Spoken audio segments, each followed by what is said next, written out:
Well, everybody, welcome to this week's SetSchedule Mindset Podcast. I'm actually here with Mr. Ric Davis, and make sure I get this title right. Professional realtor, founder, and creator of the Prime Real Estate Network. Yes, sir. Yes, sir. Mr. Ric, it's great to be able to once again speak with you and for us to be able to hop on the Growth Mindset Podcast. And I think there's going to be a lot of things that would come out of this that could really benefit a lot of newer agents, experienced agents, and even people looking to get into real estate. So the first questions I wanted to ask you, a lot of people, at many points in their life, a lot of people even just consider, hey, what would it be like to be in the real estate? And for somebody like you who has been an established real estate professional, I want to ask you, why did you get into real estate? What's your testimony on that? It's amazing. When I first started, I had the influence of other real estate professionals around me to serve as almost like inspiration before I decided to get involved. And it's just amazing the things that you think about the real estate space from the outside before you decide to study, get licensed, and get on the inside. So initially, I was looking for something because my background has always been in sales and marketing. Marketing is what I studied in college. Sales is something that I've always naturally gravitated towards in a professional realm when I first graduated from college. So for me, real estate was that first opportunity that I saw from a sales perspective to invest more time. The more time you invest in it, the more that I saw people gaining from it. So initially, it was just more about a return on investment or return on time. You can sell a lot of things, but you're not necessarily compensated like you would be when you're selling real estate. So that was my initial motivation to get in the real estate space, was just I wanted something that I could use my sales techniques while at the same time I felt like I was being compensated for the amount of time and dedication that I was putting into my studies. Absolutely. Now, you touched on an amazing point, return on investment. I'm really big into opportunity costs. So you really touched on a big point. And I want to ask you, so a lot of people out there that even maybe they get the license, they get started in real estate, a lot of them might struggle with the differentiation between spending money and seeing that return on investment. And really not even just spending money, but also an investment on their time also. For you as somebody who has really been able to really master the craft of, going through trials and tribulations, trial and error, try, fail, adjust, how would you attribute your initial, maybe as a newer agent, or, just really get into your stride, your initial success with really differentiating how do I spend my time, how do I spend my money, into, hey, what is going to produce for me the biggest return on investment? How is that something that you've been able to accomplish? One of the things that I had to really wrap my head around when I first professionally decided that real estate, being a realtor, was going to be my professional endeavor from that point forward was that this really is a public service. As soon as I started looking at it from that perspective, and I realized the more you give of yourself, the more you volunteer, the more you make yourself accessible, without people necessarily feeling as if a price tag comes with your expertise, that's when I started seeing myself in my career. I started making a foothold in the industry and in the market. Because if you first start and all you think about is, how am I going to find someone who's trying to buy a house? How am I going to find somebody who's trying to sell a house? Sometimes that mindset won't allow you to be creative in how you market yourself and market your services. So as soon as I realized, and of course I had the luxury of having mentors, those in the real estate space to try to point me in the right direction. But as soon as I realized that my profession was more of a public service, that's when I was able to have the correct mindset to do what it was going to be necessary to adequately serve the people in the real estate community. I love that. I'm not even in real estate. You got me taking notes down. Make yourself accessible. I like the way that you worded that. It's different because coming from not only somebody who does real estate, but just somebody like yourself who really values mentorship and wisdom. That's honestly a nugget that could apply to anything in life, not even just real estate. And I love that. I think that's Amazing. And going into what you had mentioned about, really just a public service. What have you noticed were some of the pros and cons of trying to develop yourself into becoming a public service? I know a lot of agents sometimes might lean one way too far on the other. Maybe you're too pushy, or maybe you might be too much of a pushover. How were you able to find that common ground, that middle ground? Well, what I realized is in real estate, especially once you make yourself accessible and you're able to be proud enough in your expertise and proud enough of your experience to let the world know this is what I can provide as a professional service. The first thing you realize is that the people who are going to come to you for your help are the ones that need it the most. So I tell all agents, once you actually commit to giving of yourself, those early clients that you have are going to be the ones that really need your help. They're going to really need help as far as financial resources, credit resources, how to have access to lenders, how to have access to properties that are affordable.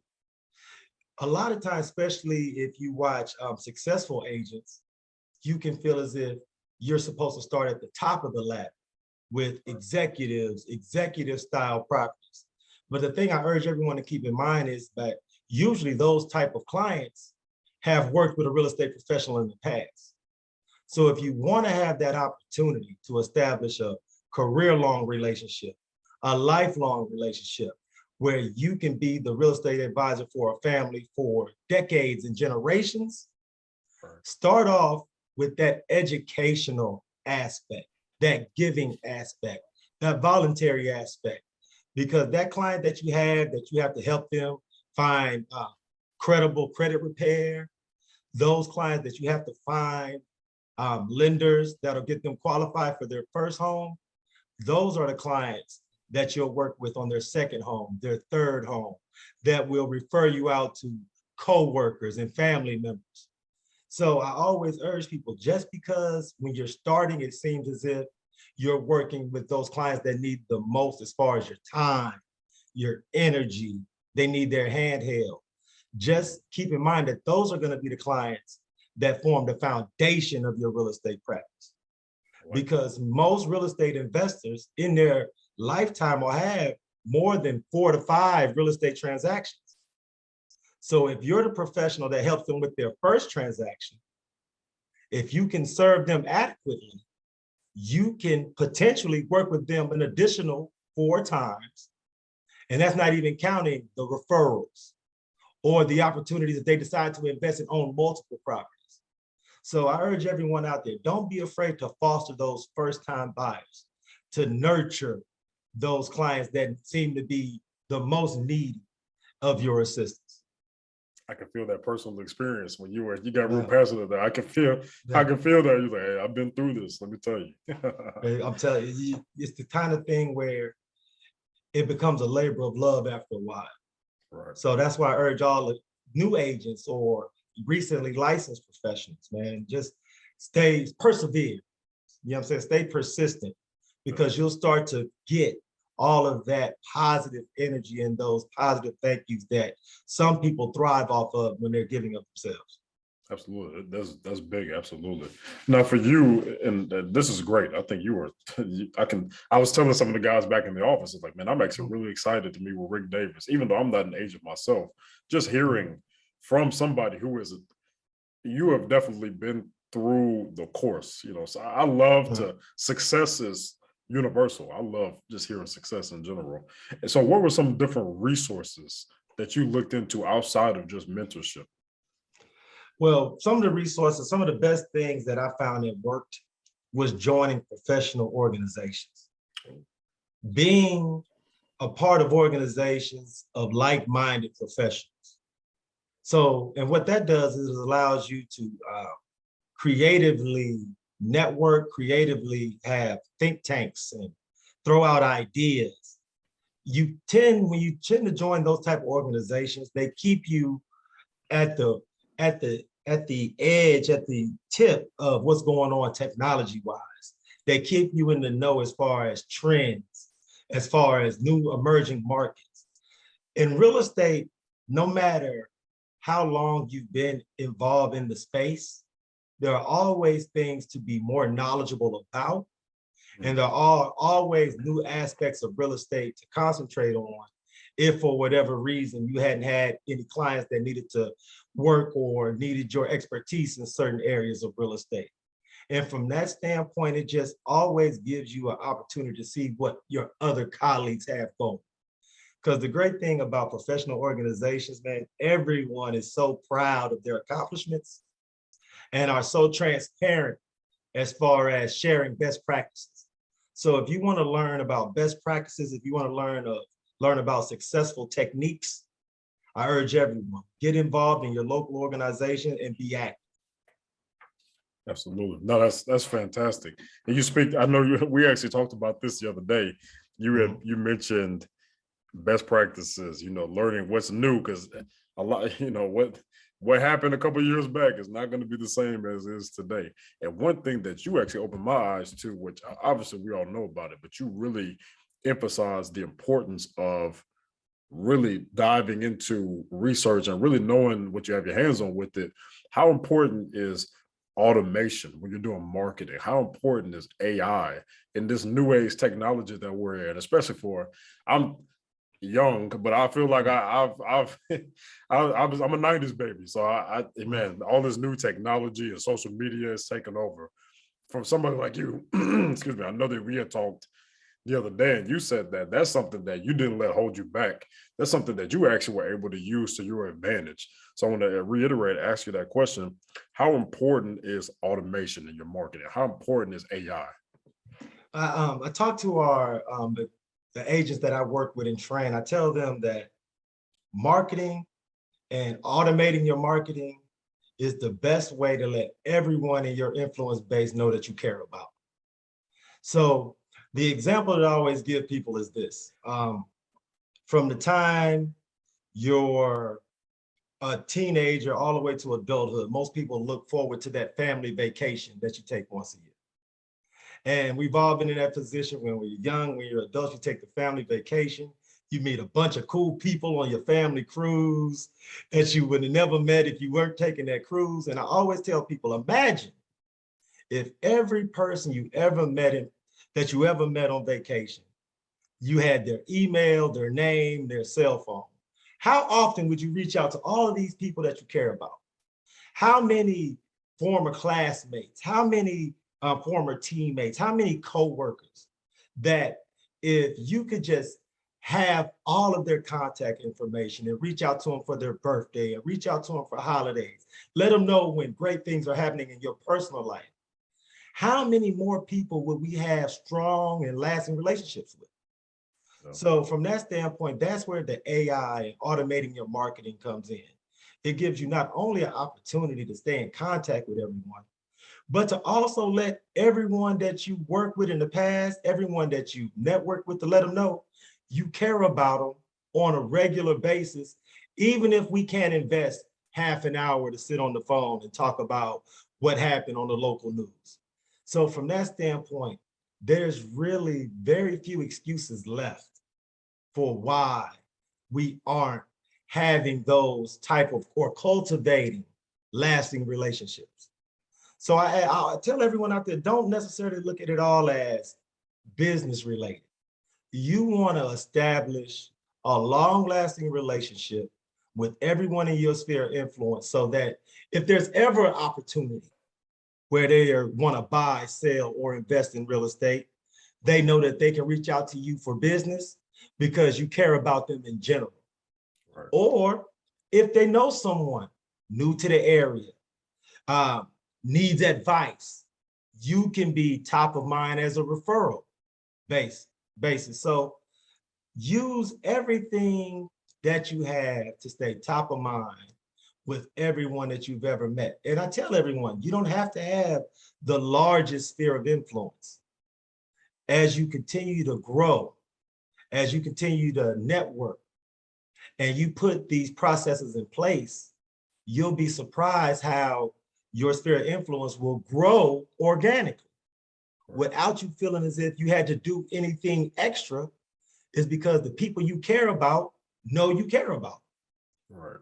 Absolutely. And that really, you hit the nail on the head. That sounds like a quality way to even not just show like people that you care about them, but lead generation itself, especially Yes. even in the down market. Obviously we go through different seasons. There would be so many times where it may seem as though there's no opportunity, but based on what you said, there was always opportunity. The opportunities are limitless. I think that's amazing. And going into that with lead generation and making sure that you actually care about the people in your sphere, and as you're always keeping in touch with them, as you're always making sure that you stay in front of them. One thing that is really big on that that you mentioned that I can really think of even in my own personal life is Mhm. when people know that you care, you stay in front of them. Whenever there is a need that needs to be filled, who do they think about? Think about you. Yeah. That's It's great. so true what you said, because one of the things I try to keep every new realtor or everyone that joins our team that we work with, I try to keep them up to date with some of the newest statistics from people who actually buy and close on homes. And there's some cool things that I just like to share with everyone in the audience. Last year, in the year 2022, they gave a survey at title for everyone who bought a home and closed. And some of the things that they found out is that 72% of the people who bought a new property, they only interviewed one agent, which means for the most part, if you are the first person to present your real estate services to a potential buyer, seller, or investor, Mhm. chances are they will work with you. And then of those 70% of the people who only interviewed one agent, 85% of those same buyers said that they were definitely commit to working with that agent again. So now what you understand is not only do you not get an opportunity to make a best first impression, but you also understand that with that positive first impression can come future transactions. Right. Because once someone has a positive experience and they actually achieve a desired result, why reinvent the wheel? Right. So that's why with agents, I always stress to them why working with first-time buyers can be the foundational part of your real estate business that can propel you into the future. I think Rick, you are doing an amazing job of really projecting and developing that picture of, hey, if you do this, you can expect this result. Of course, nothing's going to be perfect, but just from the imagery that you're setting right now, I can definitely see all the different methods and different avenues that somebody can take to really cater towards your own business. Because I'm sure, and I want to ask you, you went through a lot of try, fail, and adjust. This isn't something that just you tried it one time and it ended up working for you right away. What are, what are some different ways that maybe you tried something and then it didn't work, and then you say, you know what, let me go ahead and bounce back and try a different avenue that really helped you propel you to where now this is something that's second nature to you? It's amazing. I'm glad you asked me that question because I'm just thinking back to some of my past experiences. And the reason why I'm so pro first time buyer was because my initial experience in real estate were helping those first time buyers not only design, but be financed for and purchase their first home. So I've seen all of the challenges, actual and perceived, that first time buyers go through. And what I had to learn over time is that sometimes you have to reverse engineer the problem. So normally, especially those who are purchasing their first home, what they would like to do is to go out, view homes, find one that just totally knocks their socks off, and then go about trying to figure out a way to qualify for that property. Tough thing about that is that especially in a seller's market, you're racing against the clock. because the house you see today that you love, somebody saw it yesterday.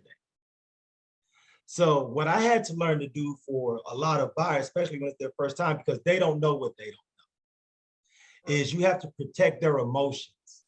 You have to protect their energy. A lot of times, Marcus, when people have really high aspirational goals and they find perceived challenges along the way, anything that could be a tripwire can bring down their energy, bring down their sense of promise, and bring down their sense of ambition. So what I had to learn is for my clients is to find the money first. Get them pre-qualified. Make sure we know what type of budget we're working with. Give them an idea of what the bottom line mortgage, including taxes and insurance, would be at this pre-qualification number. So then as we tour properties, instead of us just being enamored with the design or the flow, we can actually submit a strong, viable offer that if our offer is accepted, then we know we can move forward with that property, as opposed to hoping that the seller will look at our offer in the sea of hundreds of other offers and decide on ours, because you don't really know what other people are offering. So what you want to try to do is make for sure that when you take your clients to see a property, you have at least a preliminary yes, so that they know if we love this home, we can have this home. Because I tell all new agents, because if you do it the other way around, what's going to happen is your clients are going to fall in love with a property, and then you have to do all the back end work to see if they are actually a viable candidate to purchase the home. And you don't want to put your clients on that roller coaster of emotions of I think I can, I think I can, I can't. So you want to make sure that anytime you open up a door or show a property, this is something that they have a preliminary yes, and if they love it, they can have it. So those are just some of the early hurdles and the early things I had to learn and adjust a little bit about how I present property, especially to those who purchase it for the first time. That's fantastic. And you know what? It's something that that entire dialogue that you just mentioned right there. I'm glad that you started off by saying why you're so pro first time buyer. I've spoken with many agents that are so anti first time buyer. Right. You know, it really comes down to perception of what can be, I guess you could say in layman's terms, an effective sale. Like as you mentioned, right, don't just look at it as just this one sale. What could it lead to further transactions down the road? How would you recommend that for not only newer agents to really look at that, but even experienced agents, maybe collaboration to where each can learn from each other? How are some methods that either you have experienced or maybe that you have seen with your own two eyes that have really been effective in being able to grow within, as you mentioned, professional networks, newer agents collaborating with experienced agents? Oh, well, and that's something that's fairly straightforward. Those established agents that are doing executive level, luxury level homes and properties, they've learned how to leverage time in return for strong leads. So if you're a newer agent, anything that you can do to either help them with their time crunch or help them organize their leads, you're valuable. So I urge younger agents, when you see an agent, those top producers in your office, ask them, what would they need? Would they need any assistance? Can you help them with an open house? Can you help them with a booth at a networking or marketing event? Because it will show you how those that shop for higher end properties, what they look for, what type of questions they ask. But then also it gives you an opportunity to watch a top producing agent set up return calls, set up times to do buyer consultations, how they go about referring lenders to potential buyers. And you'll be shocked at how often people are recognized by the marketing that they do online. The great thing about real estate, and I tell people this, is that when it comes to your online marketing, you can actually gauge how well it's doing when you're actually out and about. People are not shy about saying, oh, you're Rick, I got one of your emails. Oh, you're Rick, I saw your flyer in the grocery store. So from that standpoint, I urge everyone, especially those newer agents, get with a tenured agent and get as much face time, do as much networking, and attend as many open houses with them as you can. It's awesome. I love that. A shadowing is critical, not even just in real estate, but in general. I think that's, and being able to implement that. I love what you said that. The first thing that you mentioned was, hey, how can I help them? And as a result, they're going to be more inclined to bring value to you. And of course, learning from a top producing agent is always going to, in some way, shape, or form, mold you better. That's amazing. And you had mentioned too, also, you know, I guess I want to transition into, KPIs, as you're learning to really move forward in real estate, and you're learning from top producing clients who have amazing KPIs, amazing conversion rates. What are some of the KPIs newer agents can expect to look forward to when they have more time to invest, when they probably have more ambition to really get out there? No, and I tell every new agent, if you want to start off as far as studying what you're doing from an analytical standpoint, you want to take an analytical approach to your marketing and lead generation, start off with this. Every day I urge every real estate professional I know to have at a minimum 3 real estate conversations. This is not you getting people to commit in writing to working with you, but to have 3 real estate related conversations daily. If you have 3 a day, that'll give you 21 for the week, which will give you over 60 for the month, almost 100 for the month. So measure your real estate related conversations. Then you can start to see what are the byproducts of those conversations. Because anytime you speak to someone about real estate, you know beyond a shadow of a doubt, they're either in the market to be a buyer, a seller, an investor. And if they aren't willing or able to work with you in any of those 3 areas, they can be a great referral base. So every real estate conversation with every person you ever meet, the introductory icebreaker question is simple.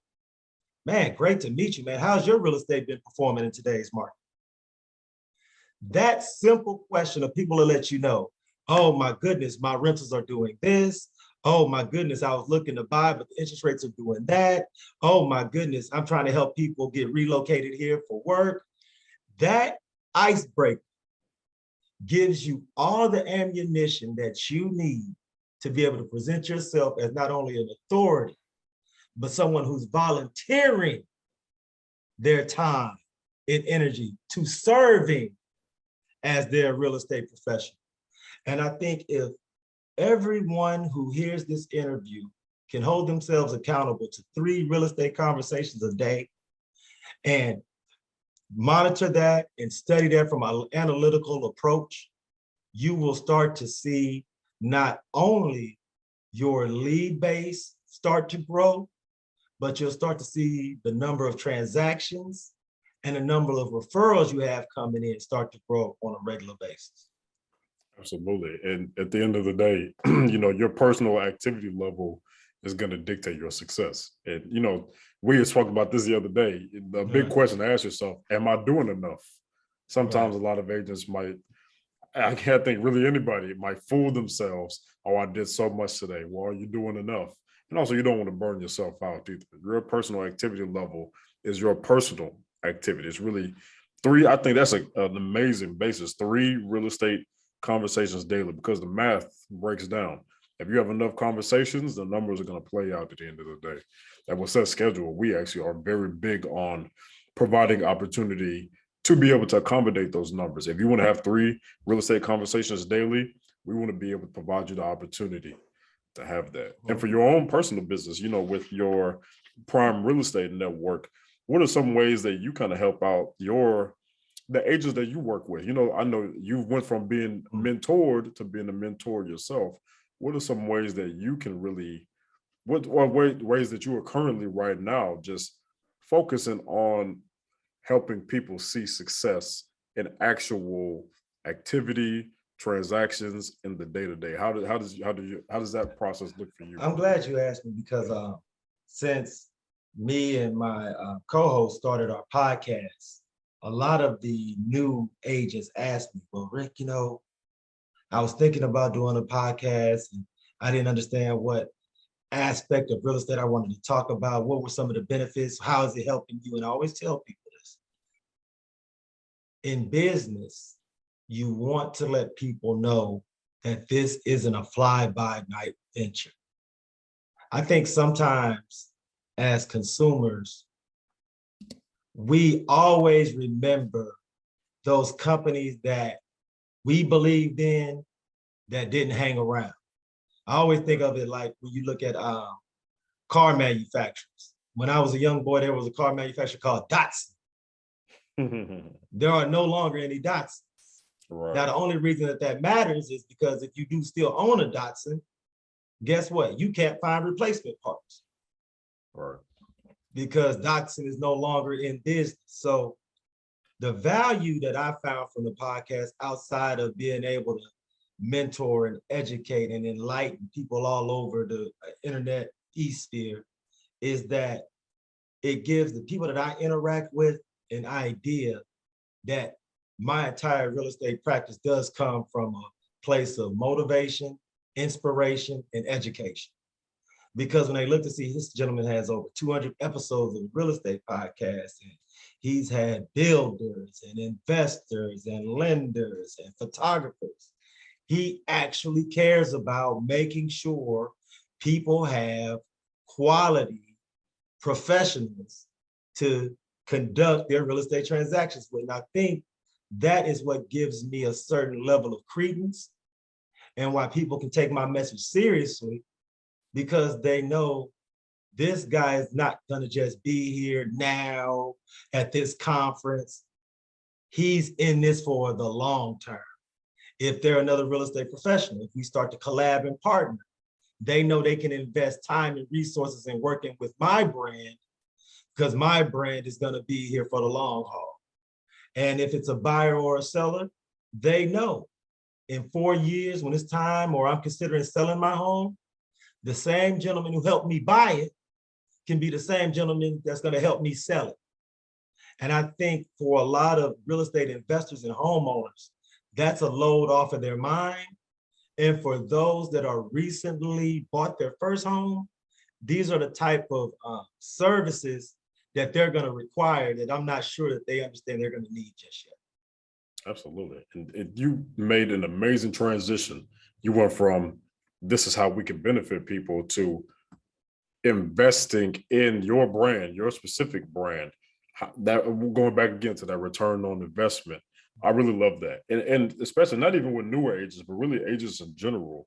One thing, we spoke about this the other day too, and I actually reflected on this heavily. When it comes to, especially, you know, I know you're down in Houston, down in the H. I'm born and raised in Houston myself. A lot of agents, yes, sir, yes, sir. They might get started, you know, immediately they want to go to River Oaks. They might want to go to all the, as you mentioned, the luxury areas, the top-notch areas. But in reality, they might not be well equipped enough to be able to work in that market just yet, you know, at least initially. Where do you recommend that agents differentiate, invest, especially not even in general, but maybe even your specific market that you've noticed? Where should agents, new and experienced, look at investing more financial resources, more money to see success? Where should they really be able to differentiate, maybe scaling back on that and investing more time to be able to develop a network, as you mentioned, to be able to create those relationships? What are some ways that you've noticed has been key indicators of spending time versus spending money? We've been talking about this entire episode. You want to give of yourself. The more you can invest in giving your time, it helps you to better leverage your financial resources. So what I mean by that is this. So Jamarcus, let's talk about those new agents that want to break into the luxury sector. Right. This is not something that I tell agents to stay away from. If you want to break into the luxury sector, understand there's ways to go about getting that done.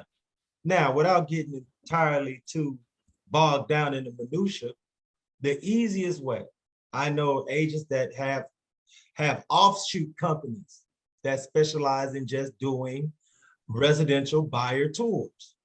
The thing that we have to keep in mind, especially in the state of Texas, normal commission is 3% of the sales price.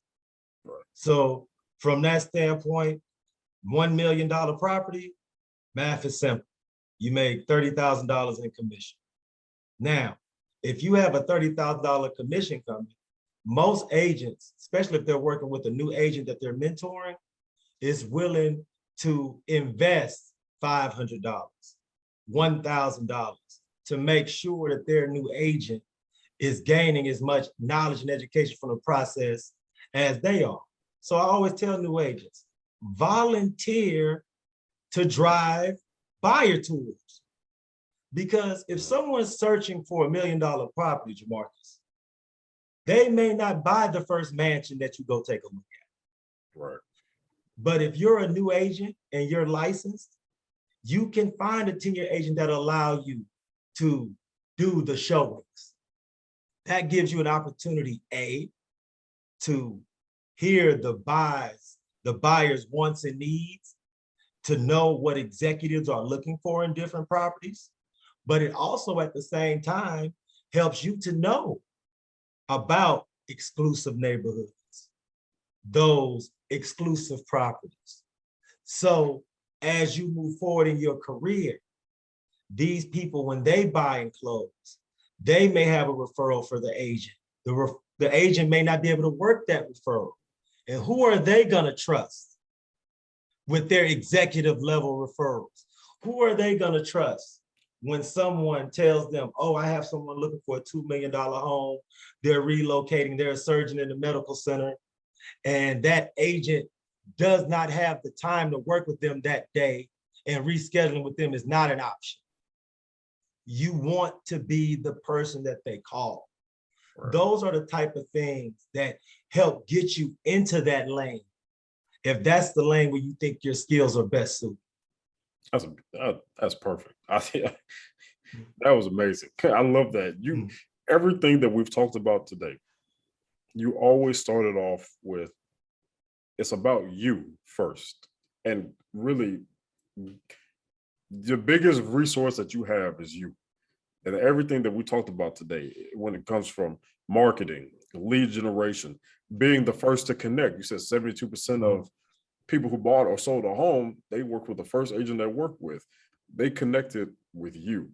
And that really, I'm learning a lot about this. I think this is absolutely amazing. And, when it comes to that, I think, do you feel that more experienced agents might lose that touch, or do you think that's something that kind of stays with you? Well, it kind of stays with you, but the cool thing about being an experienced agent is that over time, you make networking, you make your network spreads to not just your local area, but it spreads all over the world. So what I've just come to learn from agents that's been in real estate 20 years, 25 years, 30 years, is that the most powerful thing you have is your license. The second most powerful thing you have is your national membership card. Because what happens is, Jamarcus, if you find someone who you help buy a house for in Houston, but for whatever reason, they're relocating to Atlanta, you know everything about these people. Unfortunately, you're not licensed to practice in Georgia. There are so many agents, Jamarcus, that'll earn 1% commission by simply sending over a referral. Because imagine you work in Atlanta, your colleague in Houston sends you a referral for $1 million listing. You sell the $1 million listing, you make $30,000, but you have no problem giving your colleague $10,000 for the referral. So you were able to get $1 million listing, Jamarcus, just because you're a member of an organization and you know people. Right. The agent in Houston was able to help a friend out with their relocation, while at the same time being able to make a referral bonus without having a license in the area they're moving to. So as you become more and more versed in real estate, as you become more active in national and local organizations, all these type of opportunities presents itself. Yeah, absolutely. And I know now that's more so my forte. SetSchedule, we work with referral networks on the daily basis. I have so many agents that I've worked with and I've onboarded, and I'll always recommend to them, get connected to other agents not even in your area. Yes. You never know. Just like you said, Houston to Atlanta, you might have. There was actually a gentleman that I worked with, if I'm not mistaken. He was in Florida. I want to say he was in Tampa Bay. And then he had an opportunity. I'm sorry, I'll take it back. He was actually on the West Coast. He was in Oregon. And he had a referral in Florida. He called me the other day. He said, Jamarcus, I was wanting to let you know, I ended up passing over a referral to somebody in our network, $2 million home. And exactly what you mentioned, you don't even have to be present.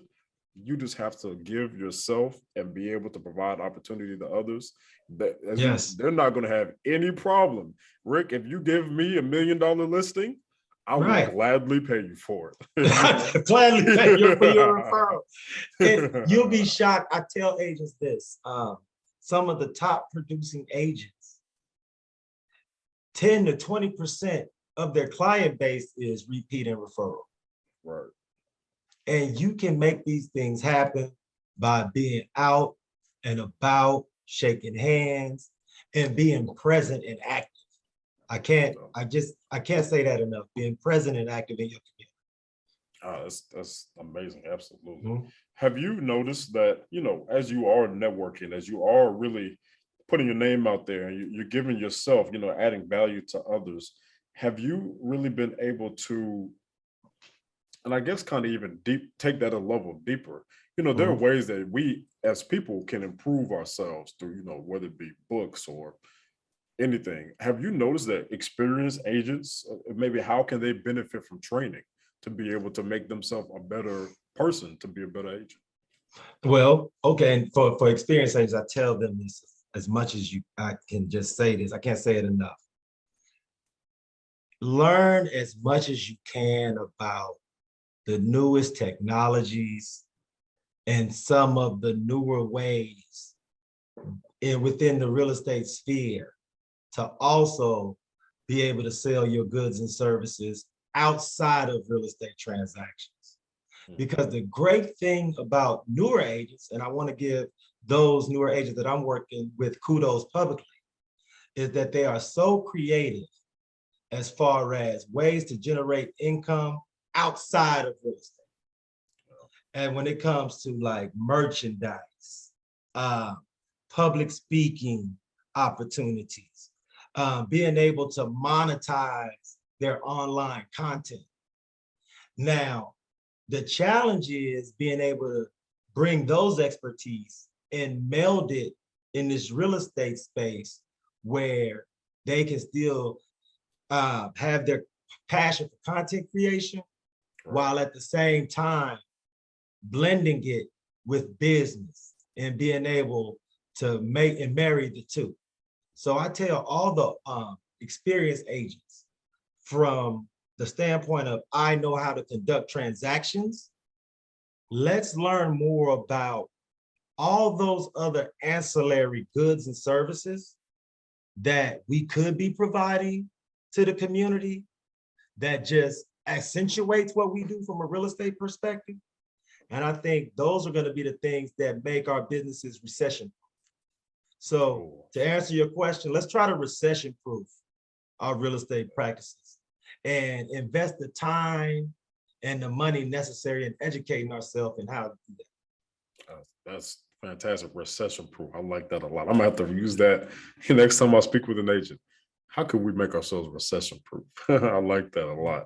And Rick, I think maybe last question I have for you. I think you have been an amazing host. I mean, honestly, you have been providing so much insight and knowledge just as a developed professional, real estate professional that not only knows what he's doing, but you are giving so much value to others.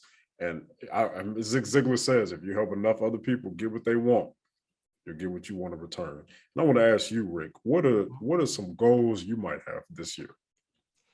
Personally, man, I'm looking to expand the Prime Real Estate Network team. We're looking to do more with the Prime Real Estate Network podcast. We want to expand in more of a studio show. We're looking to do more as far as being able to attract the best and brightest in the real estate sphere. One of the things that founding this platform has allowed me to do is to interview over 200 of the most talented, successful entrepreneurs. And in the next season of the Prime Real Estate Network, what we want to do is even better job of bringing those ideas, some of those gems, and sharing those, because being able to meet with so many business owners, all it has done is just open my eyes and enlighten me to so many aspects of marketing that I may not have necessarily been introduced to. So this year I commit to our audience to make sure we do a better job of just giving those gems. We want to change people's real estate practices. And most importantly, this year, even with interest rates being higher than they have been the last 12 months, the last 24 months, we're committed to helping 50 families buy their first home this year. So I ask everyone, and people always ask Jamarcus, well, how do I know I'm in a position to buy my first home? And I tell everyone who I've ever spoken to the same thing. As soon as you've been on your job and you receive 2 W-2s from the same employer, it's time to buy. If you've been at your job for 2 tax cycles and you've received your W-2 2 times from the same employer, it's time to start house hunting. So if you're in that position, or you know anyone that's in that position, and for whatever reason, they don't think they're ready, willing, and able, let them know they are able. And it can happen for them in less than 90 days. People always talk about their past. They talk about some of the challenges that they've been through. But I do everything I can to try to inspire people to believe in themselves. Because if you've been gainfully employed with the same employer for 24 months consecutively, you are exactly what lenders are looking for. All you need is a professional like myself to connect you with the right lender that has products that can serve your needs and make sure you're a homeowner with terms that you're comfortable with. Goodness, Rick, man, I know you have good things coming your way. You already have had good things coming that have came your way, but you have some amazing things that are coming your way, not only in 2023, but for many years to come. I very much so appreciate this conversation. Any last final remarks that you want to say to the people? Nah, man, I tell everybody, I want to thank you for your time, Jamarcus, man. I want to thank you for allowing me to sit in on your platform. This interview has been great. Everyone who has a chance to check this out, you can follow me on Instagram at Prime Real Estate Rick. You can follow the podcast on Instagram at Prime Real Estate Network. We're on YouTube. Check us out, man. We have new episodes debut every Friday morning at 8 a.m. Something to get you going on your Fridays, man. I am here. I know a lot of times people say they see people online, they see people on social media. When you try to reach out to them, they put you down a rabbit hole of assistants and other people. I want everyone to know, you reach out to me, you send me a direct message, we will schedule a consultation and you will be working with me personally. It is my passion to make sure Everyone who wants to own a home, who is qualified and willing, has that opportunity. So, man, thank you so much, Marcus, man. And I look forward to working with anyone in your audience. Absolutely. Rick, it was great talking to you. And I'll tell you personally, I've enjoyed this conversation so much. Whenever I buy my mother a home down in Houston, I know exactly Hey, where to man, go please to. look out for me, man. Please, I thank got you. appreciate I it so got much, you. man. Thank you. Absolutely. Everybody, thank you for tuning in to this week's Growth Mindset podcast with SetSchedule and Rick of the Prime Real Estate Network. Definitely tap into his resources. He is tremendous at what he does, and he is going to provide a lot of value to you and to your agents. So thank you so much, Rick. Thank you so much, man. Appreciate it.